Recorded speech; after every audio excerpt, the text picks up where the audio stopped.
Hello, hello. Today I want to talk to you about getting the help of others. I think from my current perspective, more than ever before, this distinction between a corporate manager and entrepreneur is really narrowing, and it's not as well as defined as it used to be. For one thing, the compensation level between the Fortune 500 top managers and the entrepreneur is not the great disparity that it used to be. You can make a lot of money in the corporate environment. You can make a lot of money in the entrepreneur environment. But on the other hand, the risk for a corporate manager on a personal basis is a lot greater than it used to be. It's risky to be in corporate versus entrepreneur. The reason why is because the corporate environment, you can get rejected. You can get moved aside. You can lose your job because your poor performance didn't hit a quarterly target. And the allegiance of the corporation to the individual is not what it used to be. The corporations used to be loyal to their employees, not so much anymore. So there's a clear opportunity now for entrepreneurs if you focus clearly and strategically. The corporate door of the Fortune 500 is open to the entrepreneur as never before because the Fortune 500 guy knows he doesn't have all the answers anymore. And the real cutting edge of business is not taking place inside the halls of that corporation. The real cutting edge stuff is happening outside the corporation. Breakthroughs never really come from within the corporation. They almost always come from the outside. So the corporate heads need to know the cutting edge information so they become open to examining what entrepreneurs on the outside have to offer. I know for a fact that Landmark Communication is a private company and a very wealthy family owns it. But they do something which is a little bit fascinating. They're continuously searching, they're in a continuous search pattern, looking for deals and opportunities in companies. They're in the Fortune 500 or pretty close to the Fortune 500. They're one of the top training companies on the planet. But they have an open door policy to new ideas, new propositions, and new perspectives. And what they're willing to try new things. They're willing to try it on a controlled, consecutive partnership basis. So they're willing to bring in people who know more than they do. And they're willing to try these breakthrough or innovative things because they know that there are pearls of wisdom out there, and they're continuously looking for those pearls of wisdom. They're learning, they're leading, they're testing, they're revising. They run experiments, and one of those experiments works. What they do, which is different than a lot of companies, is they put their full resources behind it. They build it out full and fast for maximum exploitation of the opportunity, because they realize over the long haul, you only need one or two real winners to make a monumental profit payoff. Few entrepreneurs seem to really get this powerful distinction. I appreciate people who will wear their mistakes out front because they learn from them. The people at Landmark are not afraid to make mistakes, and they're not afraid to tell you about them. They're not afraid to take hits and misses uh, in strategic stride. Um, Big corporations today have to move to innovation in order to remain leaders in their category. You do too. You need to be innovative yourself. And a great example of innovation is the old Southwest Bell SBC Corporation. What you saw happening with them was a tremendous passion developed for delivering greater, more evident customer value. It really paid off for them. You saw it in the acquisitions they made. If you go inside that organization, you'll see they have a newly found mastermind mindset going all the way through their organization. One of their mindsets is taking fanatical care of client service details, which is very important. They've also established key benchmark measurements of all kind of improvable processes that are important both to their cost and to the value of their service levels they provide to their clients.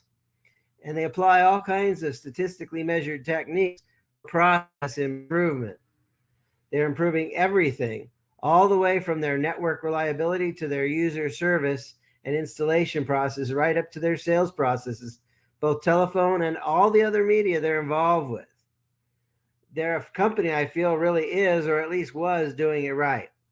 And if you look at their results over time within the industry, it suggests that this is a better way to view things from the absolute client satisfaction perspective and constant monitoring, measuring improvement. There is no reason you can't do the same things in your company too. There is no reason you can't get the help from others. Lots of help is available by emulating the great examples set by others who are successful. But as far as finding hidden assets in your own company that you can truly benefit, anybody can find some unbelievable assets at the local, technical university.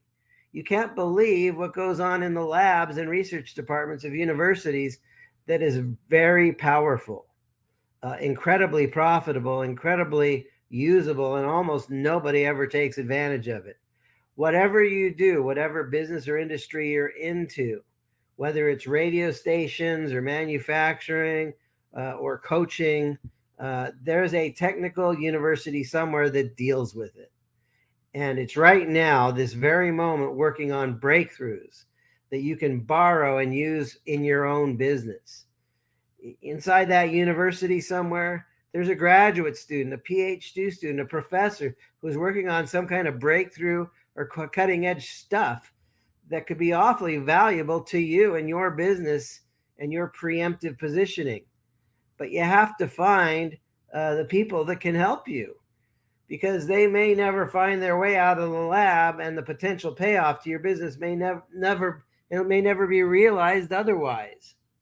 I think that another one of the most underutilized assets and sources of help, and one of the secret keepers of assets, is also your frontline workers. Your frontline workers are tremendously underutilized. I'm talking about the people that run the processes inside of your business or interact with your own clients. I see that time after time, it shows up in the experiments that I do and in the questions I ask. The people that are running the process are the ones with the great ideas.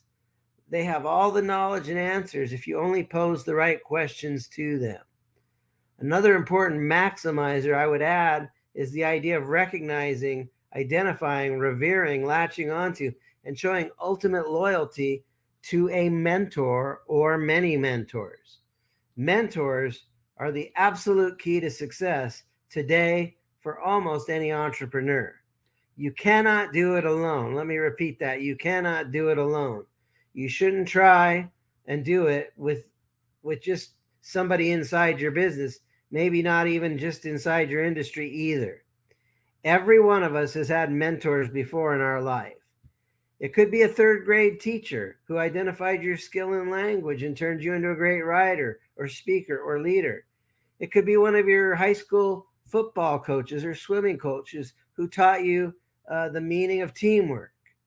It could be your college business professor who showed you the light and pointed you in the direction to make you a great marketer or manager.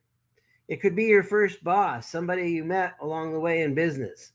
Today, you need a mentor, coach, trusted advisor with maturity, experience, and perspective that you can grow from and grow through. These are people you must value, and always maintain humility and humanity in front of them. Humility is not thinking less of yourself. It's thinking more of others, including thinking more of your mentors. And humanity is about caring about other people. Because look, your mentors are willing to help you and guide you if you show them respect and appreciation. And that they'll guide you over and around and through some of the biggest challenges and problems and opportunities imaginable. You will learn so much from your mentors that it's worth the grace of the experience. It'll make you a finer person because of it too. I'm so grateful to have clients who trust me to be their advisor and mentor. I'm so grateful that I've had great mentors. And I just want you to know that if you don't have a good mentor in your life right now, in your business, I am a business mentor and I love helping people. And I just want to come back to this point. You must get the help of others. If you try and go at it alone, you're going to operate at a fraction of a fraction of a fraction of your true potential. But a good mentor can help you magnify your business, magnify your performance, magnify how you do in the marketplace, and help you make a bigger contribution to more people. If you would like to talk to me about being your mentor, reach out to me, send me a private message, or go to schedule.employeeescapeplan.com. I would love to have that conversation with you. All right, everybody. God bless y'all and have a good evening.